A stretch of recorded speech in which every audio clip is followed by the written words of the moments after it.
Good morning, students. Myself, Dr. P.C. Meena. Today, I will start with the guidelines for the students undergoing industrial training during the summer vacation part 2. मैं आपको ये बताना चाहता हूँ कि part 1 में जब कल अपन ने डिस्कशन किया था कि जब कोई स्टूडेंट सफ़र वेकेशन में ट्रेनिंग पे जाता है तो उसको ट्रेनिंग के जैसे जो भी एसेंशियल रिक्वायरमेंट्स है, क्या कार्य करना पड़ता है, ट्रेनिंग ज्वाइन करने के दौरान क्या करना पड़ता है, ड्यूरिंग ट्रेनिंग क्या करना पड़ता है, after completion of training whether. तो हमने ये बताया था आपको कि एक स्टूडेंट को ट्रेनिंग किसी भी ऑर्गेनाइजेशन में जब ट्रेनिंग ज्वाइन करता है तो उसको ये बताना आवश्यक है कि ऑर्गेनाइजेशन के रूल्स उनको फॉलो करेगा, वो वहाँ के जो भी डिसिप्लिन एक्शन है, टाइमिंग्स उनको फॉलो करेगा और उनके गाइडेंस को पूर्ण से फॉलो करेगा। जब स्टूडेंट ट्रेनिंग करता है वहाँ क्या डिसिप्लिन एक्शन है उनको फॉलो करेगा और अपनी ट्रेनिंग ज्वाइन करने के बाद में वहाँ पे जो इन्फॉर्मेशन कॉलेज को या ट्रेनिंग एंड प्लेसमेंट सेल को भेजना है उसको टाइमली भेजनी पड़ेगा। आज हम स्टूडेंट जो गाइडलाइन में डिस्कशन करने जा रहे हैं पार्ट 2 में, उसमें after completion of the training student क्या करेगा, कि उसको कैसे प्रोजेक्ट रिपोर्ट तैयार करनी है, प्रोजेक्ट रिपोर्ट में क्या क्या डालना है, उसके बारे में डिटेल स्टडी करेंगे। तो first of all I am going to tell you training report कैसे तैयार करते हैं, यानी कि ट्रेनिंग रिपोर्ट जो तुम तैयार करेंगे सेमिनार के लिए, उसके लिए उसमें क्या क्या कैसे बननी चाहिए, क्या क्या आना चाहिए, उसके बारे में डिटेल डिस्कशन में बता रहा हूँ। तो first of all when the training of the student in a particular department section और so of an industry is completed he should write the department report, यानी कि जिस स्टूडेंट जिस कंपनी में गया है और जिस सेक्शन में वो काम कर रहा है उस सेक्शन में के बारे में डिटेल रिपोर्ट बनाएगा और उसके बारे में लिखेगा। Report should include the discussion of the department, उस डिपार्टमेंट का डिस्कशन होगा, section and soap the procedure, उसमें जो भी इंडस्ट्री का प्रोसीजर होता है उस प्रोसीजर को लिखेगा, procedure followed in it, individually items और जो इक्विपमेंट्स का यूज उनके बारे में बताएगा, special attachment adoption tools should be describe, और कौन से टूल्स उस इंडस्ट्री में काम आ रहे हैं वो भी आपको उसको बताना होगा। पर्सनल और any other human resources future should be highlighted, उनको भी हाईलाइट कर लेगा। ड्राइंग, तुम्हें ड्राइंग भी देनी है, स्केच देने हैं, स्पेसिफिकेशन देने ऑफ द इक्विपमेंट्स, जो इक्विपमेंट्स वहाँ काम आ रहे हैं उसका स्पेसिफिकेशन दे दो। Use should be given when ever essential. The report should also contain entire study and discussion carried out by the student in the additional to what he and she observed during his day his or her day to day report, यानी कि per day वो every day student वहाँ जो काम करता है उसको वहाँ डिस्कस करेगा और उसको बताएगा।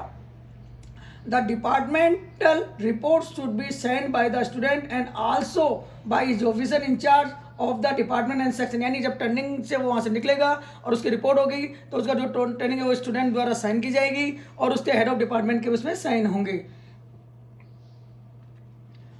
जब रिपोर्ट कंप्लीट करते जब किन चीज़ों को वो इंक्लूड करेगा, जब रिपोर्ट ट्रेनिंग रिपोर्ट तैयार करता है तो किन चीज़ों को इंक्लूड करना जरूरी है। तो द बेसिक हिस्ट्री और इंट्रोडक्शन ऑफ द इंडस्ट्री, यानी कि जो इंडस्ट्री में जिसमें वो ट्रेनिंग लेने गया है उसकी बेसिक हिस्ट्री क्या है और उसके बारे में बताएगा, वहाँ का क्या प्रोडक्शन है, उसकी क्या कैपेसिटी है, क्या बनता है, उसकी डिटेल डिस्कशन देगा। The sequence of operation followed oblique system introduce by the production, और जो सीक्वेंस वो यूज़ कर रहा है, यानी कि जो भी फाइनल प्रोडक्ट्स रॉ मटेरियल से लेके फाइनल प्रोडक्ट जो तैयार होता है उसके सीक्वेंस से उस रिपोर्ट में डालेगा कि रॉ मटेरियल कहाँ से आया, रॉ मटेरियल को पहले प्रिपरेशन कहाँ करी, फिर उसको कहाँ गया, फाइनल प्रोडक्ट क्या हुआ, फिनिश्ड हुआ, क्वालिटी कंट्रोल और फाइनली पैकिंग तक उसको वो डिटेल बताएगा।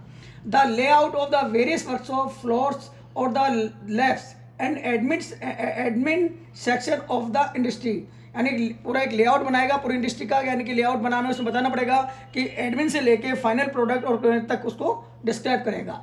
The major equipment use for the production and computer configuration required for the loading the used softwares, the infrastructure available, वहाँ पे क्या इंफ्रास्ट्रक्चर है उसके बारे में बताएगा। The movement of the material raw semi finish product not applicable in case of the software industry, यदि software industry उसमें एप्लीकेबल होगा, लेकिन जब सॉफ्टवेयर इंडस्ट्री है प्रोडक्शन हो रहा है, कोई प्रोडक्ट बनता है तो उसके बारे में जरूरी कि रॉ मटेरियल कहाँ से है, सेमी प्रोडक्ट क्या है, फाइनल प्रोडक्ट क्या है, ये सारी डिटेल बतानी होगी।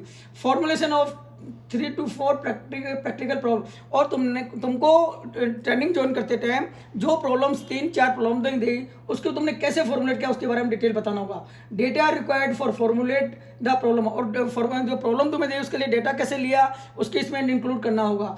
Analysis of the data steps required and commands use in the case of the software industry, suggestion made based on the analysis of the data, recommendations और certification from the industry for the period of the training undergo. यानी जब सारा procedure training report की जो जो चीज़ें points मैंने बताए हैं उसमें सब कंप्लीट हो जाए तो इंडस्ट्री से जब तुम वहाँ से रिलीव हो वो एक सर्टिफिकेट जारी करेंगे और उसमें आपकी डिटेल्ड ग्रेडिंग भी मेंशन करेंगे।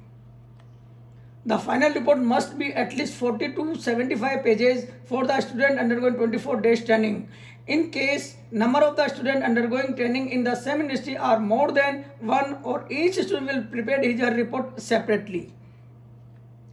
Format of the industrial training report कि जो उसका फॉर्मेट क्या होगा इंडस्ट्रियल ट्रेनिंग वो मैं आपको बता रहा हूँ। The following titles must be incorporate the final industrial training report. यानी जो ट्रेनिंग रिपोर्ट होगा उसके सीक्वेंस क्या होगी, उसमें कैसे इनकॉर्पोरेट करेंगे वो मैं बता रहा हूँ। तो सबसे पहले जब हम बनाएंगे तो प्रीफेस या एक्नॉलेजमेंट बनवाएंगे। सेकेंडली उसका certificate with the signature and seal of the industry person. Third होगा कंटेंट्स और इंडेक्स, वो भी देनी होगी कि कौन से पेज नंबर पे क्या क्या तुमने मेंशन किया वो होना चाहिए। इंट्रोडक्शन अबाउट द इंडस्ट्री, चौथा नंबर इंडस्ट्री का जो इंट्रोडक्शन है वो तुम्हें बताना पड़ेगा। और ट्रेनिंग शेड्यूल, और आपको जो ट्रेनिंग का शेड्यूल 24 दिन का बना के दिया था 24 डेज का वो आपको मेंशन करना होगा। छठे में होगा वर्क डन ऑब्लिक ऑब्जर्वेशन, कि तुम्हें वर्क कैसे करना है और उसकी ऑब्जर्वेशन क्या है वो तुमने जो नोट किया उसको डेली डायरी में उसको मेंशन करना होगा। स्पेसिफिक असाइनमेंट्स और प्रोजेक्ट हैंडेड, और जो तुम्हें स्पेसिफिक असाइनमेंट या प्रोजेक्ट जो तुम्हें प्रॉब्लम्स दी गई उसको इसमें मेंशन करना होगा। लर्निंग ऑफ द, और ट्रेनिंग के बाद जब तुमने ट्रेनिंग कर ली तुमको ये एनालिसिस करना होगा या उसके एक समरी या ब्रीफ में देना होगा कि तुमने वहाँ पे ट्रेनिंग में क्या सीखा, और सीखने के बाद में उसके एक समरी ब्रीफ 1 पेज में आप लास्ट रिपोर्ट में ऐड करेंगे। Evolution through the seminar presentation, जब आपकी रिपोर्ट तैयार हो जाएगी तो आपको एक प्रेजेंटेशन देना होगा। उसमें स्टूडेंट ये बताएगा the student will present this report through seminar which will be held by an expert committee constitute by the concern department as per the norms of the institute. यानी इंस्टीट्यूट के जो भी norms है और आपका जो भी इवोल्यूशन करने का प्रोसीजर है जो कि बोर्ड ऑफ टेक्निकल एजुकेशन से डिसाइड किया गया है उसके अनुसार तुम्हारा प्रेजेंटेशन के आधार पर और रिपोर्ट और ट्रेनिंग की परफॉर्मेंस के आधार पर उसको हम तय करेंगे। The evolution through seminar presentation will be based on the following criteria. जो तुम्हारा इवोल्यूशन का इस क्राइटेरिया पर quality of the material present, जो तुमने मटेरियल प्रेजेंट किया है वो कैसे किया है। इफेक्टिवनेस ऑफ द प्रेजेंटेशन, जो तुमने प्रेजेंट किया वो कितना इफेक्टिव है। Depth of the knowledge and skill, तुम्हें डेप्थ कितनी नॉलेज है और कितनी स्किल है। यानी कि तुमने ट्रेनिंग के दौरान जो भी टेक्निकली टर्म्स या प्रोसीजर वर्क ऑन ड्यूटी जो सीखा उसकी तुम्हें कितनी उसकी जानकारी ली जाएगी। द फर्दर इंस्ट्रक्शंस, उसके बाद क्या है, completion of this programs student are expected to demonstrate their following diploma graduate attitude. Engineering knowledge होनी चाहिए, उसके प्रॉब्लम एनालिसिस आना चाहिए, design development of the solutions आना चाहिए, conduct investigation of the complex problems, modern tool usages, the engineer and the society, individual and team work and communication and the project management and financial. यानी कि जब आपने सारा complete किया ये सब चीज़ें जब during the completion of diploma you can do like a engineer और following terms must be follow by a engineer. Thank you very